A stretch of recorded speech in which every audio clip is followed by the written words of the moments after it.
আসসালামু আলাইকুম ভিউয়ার্স, আজকে আমি বলবো লক্ষ কোটি নেকির দোয়া।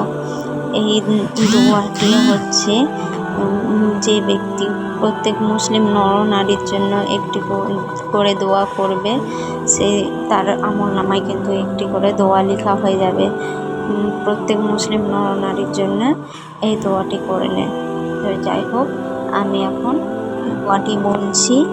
আর এই দোয়াটি কিন্তু যারা মুসলিম ছেলে মেয়ের জন্য আল্লাহর কাছে ক্ষমা প্রার্থনা করবে, তার জন্য কিন্তু তার আমলনামায় একটি করে, প্রত্যেকটির জন্য একটি করে আমলনামায় লেখা হবে।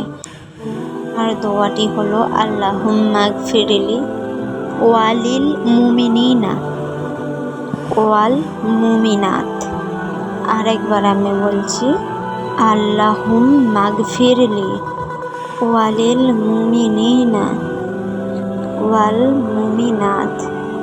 এই দোয়াটি পড়লে পারা তার কিন্তু লক্ষ কোটি নেকি হয়ে যাবে, আমলনামায় লেখা হয়ে যাবে। এর অর্থ হচ্ছে, হে আল্লাহ, আপনি আমাকে এবং সকল জীবিত ও মৃত মুমিন নর নারীকে ক্ষমা করে দিন। অর্থাৎ যারা জীবিত আছে তাদের জন্য ক্ষমা চাওয়া হচ্ছে, আর যারা মৃত আছে তাদের জন্য আল্লাহর কাছে ক্ষমা চাওয়া হচ্ছে। তার মানে জীবিত মৃত মানুষ কত কোটি আছে, তার মানে গুণে শেষ করা যাবে না, কত কোটি হবে। তো প্রত্যেকের জন্য কিন্তু একটি করে আমলনামায় সব লেখা হয়ে যাবে। তার জন্য এই দোয়াটি আমাদের বেশি বেশি করে পড়ার তৌফিক দান করুন, আমিন। আমরা প্রত্যেকে এই দোয়াটি পড়ব, ঘন ঘন পড়ব যত, কারণ যে নিজের জন্য শুধু দোয়া করে সে আসলেই বোকা।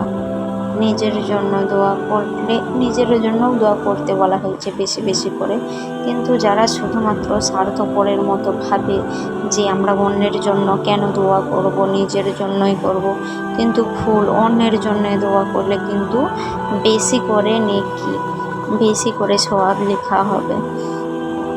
তাই আমরা প্রত্যেকেই চেষ্টা করব সবার জন্য দোয়া করার, প্রত্যেকটা জীবিত ও মৃত সব মানুষের জন্য দোয়া করব আমরা, তাহলে আমরা বেশি নেকি পাবো। যাই হোক, আজকের মতো আল্লাহ হাফেজ। এই ছিল আমার ভিডিও, সবাই দোয়া করবে।